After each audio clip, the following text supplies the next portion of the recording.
ഒരു സ്ത്രീയെ ഇത്രയും വെറുക്കാൻ എന്താണ് അവൾ ചെയ്ത തെറ്റ്? രേണുസുതിയെ ഞാൻ നേരിൽ കണ്ടിട്ടില്ല. സംസാരിച്ചതും വളരെ കുറച്ച് മാത്രം. പക്ഷേ ഒരു പാവപ്പെട്ട സ്ത്രീയായി, ചെറുപ്പത്തിൽ തന്നെ ഭർത്താവിനെ നഷ്ടപ്പെട്ട അമ്മയായി, 2 കുഞ്ഞുങ്ങളെ ചേർത്ത് പിടിച്ച് ജീവിതത്തോടെ പൊരുതുന്ന ഒരാളായി. അവളെ കാണുമ്പോൾ മനസ്സിൽ ഒരു പ്രത്യേക സ്നേഹവും വേദനയും തോന്നിയിട്ടുണ്ട്. ഇന്ന് സോഷ്യൽ മീഡിയയിൽ ഒരാളെ ഉയർത്താനും തകർക്കാനും ആളുകൾക്ക് വളരെ എളുപ്പമാണ്.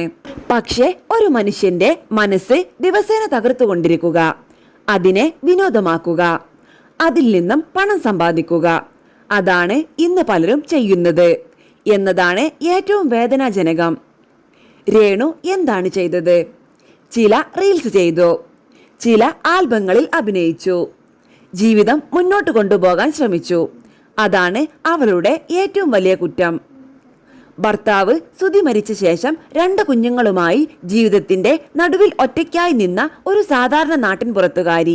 സമൂഹം നൽകിയ ഏക വിലാസം സുധിയുടെ വിധവ എന്നതായിരുന്നു. അവിടെ നിന്നാണ് അവൾ സോഷ്യൽ മീഡിയയിലേക്ക് വന്നത്. ജീവിക്കാൻ, കുട്ടികളെ നോക്കാൻ, മനസ്സിലെ വേദന മറക്കാൻ. പക്ഷേ ഈ സമൂഹം അവൾക്ക് കരുതലല്ല കൊടുത്തത്. പകരം ദിവസേന അപമാനവും അധിക്ഷേപവും വിഷവാക്കുകളുമാണ് നൽകി വന്നത്.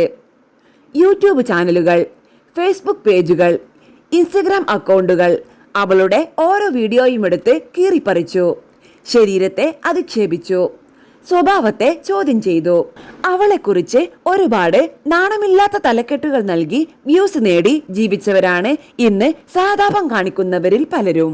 ഒരു സ്ത്രീയെ അവളുടെ ശരീരത്തിന്റെ അടിസ്ഥാനത്തിൽ അളക്കുന്ന സമൂഹം എത്ര ക്രൂരമാണെന്ന് രേണുവിന്റെ ജീവിതം തെളിയിക്കുന്നു. മറ്റുള്ളവർ എന്ത് വസ്ത്രം ധരിച്ചാലും ആരും ഒന്നും പറയാത്ത ഈ കാലത്ത് സാധാരണ ഡ്രസ്സ് ധരിച്ച് വീഡിയോ ചെയ്യുന്ന രേണുവിന് മാത്രമാണ് ഇത്രയും തെറി. എന്തുകൊണ്ട്? കാരണം അവൾ പാവപ്പെട്ടവളാണ്, പിന്നിൽ വലിയ സപ്പോർട്ടില്ലാത്തവളാണ്, തിരിച്ചു പോരാടാൻ ശക്തിയില്ലെന്ന് ആളുകൾ കരുതുന്നവളാണ്.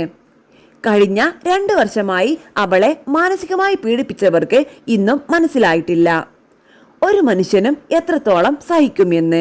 ഇപ്പോൾ അവൾ ഒരു മാരക രോഗത്തോടെ പൊരുതുകയാണ്. ബ്രസ്റ്റ് ക്യാൻസർ സ്പ്രെഡായി ലങ്സിലേക്കും ഹെഡ് മസിൽസിലേക്കും വരെ എത്തിയെന്ന് അവൾ പറയുന്നു. ആ വാർത്ത കേട്ടിട്ടും ചിലർ കമന്റ് ഇടുന്നത് എന്താണ്? റിപ്പ്, ഇവൾ ഒന്ന് തീർന്നാൽ മതി, ശവം, മടുത്തു ഇവളെ കണ്ടിട്ട്. ഇതൊക്കെ എഴുതുന്നവരിൽ സ്ത്രീകളും ഉണ്ടെന്നതാണ് ഏറ്റവും ഭയപ്പെടുത്തുന്ന കാര്യം.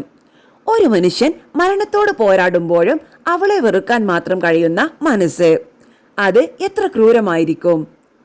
ഹേർട്ട് മസിൽസിലേക്ക് ക്യാൻസർ സ്പ്രെഡായെന്ന് പറഞ്ഞപ്പോൾ പോലും ഹേർട്ടിൽ ക്യാൻസർ വരില്ല, കള്ളം പറയുന്നു എന്ന് പറഞ്ഞ് അവളെ വീണ്ടും ആക്രമിച്ചു.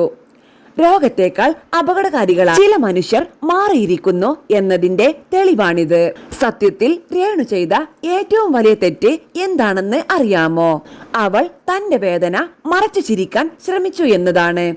തകർന്നിട്ടും വീഴാതെ നിൽക്കാൻ ശ്രമിച്ചു എന്നതാണ്. ഒരുപാട് പേര് അവളുടെ റീൽസ് കണ്ടു ചിരിച്ചു. പക്ഷേ അവളുടെ രാത്രികളിലെ കരച്ചിൽ ആരും കണ്ടില്ല. ഒരുപാട് പേര് അവളെ വിധിച്ചു. പക്ഷെ അവൾ നേരിട്ട ഏകാന്തത ആരും മനസ്സിലാക്കിയില്ല. ഇന്ന് പ്രാർത്ഥന പോലും വൈകിപ്പോയോ എന്ന ഭയം മനസ്സിലുണ്ട്. എങ്കിലും ഒരു മനുഷ്യനായി, ഒരു സ്ത്രീയായി, ഒരു അമ്മയായി അവൾ ഇനി വേദനയില്ലാതെ ജീവിക്കട്ടെ എന്നാണ് പ്രാർത്ഥന. രേണു ചേച്ചി, നിങ്ങളെ നേരിൽ കണ്ടിട്ടില്ല. പക്ഷെ നിങ്ങൾ ഈ ചെന്നായ്കളുടെ നടുവിൽ ഇത്രയും നാൾ പിടിച്ചു നിന്നത് തന്നെ വലിയ ധൈര്യമാണ്. ഇനി എത്ര നാൾ ജീവിക്കുമെന്ന് ആരും അറിയില്ല. പക്ഷേ ബാക്കി ദിവസങ്ങളെങ്കിലും സമാധാനത്തോടെ ജീവിക്കാൻ നിന്നെ ഈ സമൂഹം അനുവദിക്കട്ടെ. ഒരു മനുഷ്യനെ വെറുക്കുന്നതിന് മുൻപ് അവൻ അല്ലെങ്കിൽ അവൾ ഉള്ളിൽ എന്ത് യുദ്ധമാണ് നേരിടുന്നത് എന്ന് ഒരിക്കലെങ്കിലും ചിന്തിക്കും മലയാളികളെ.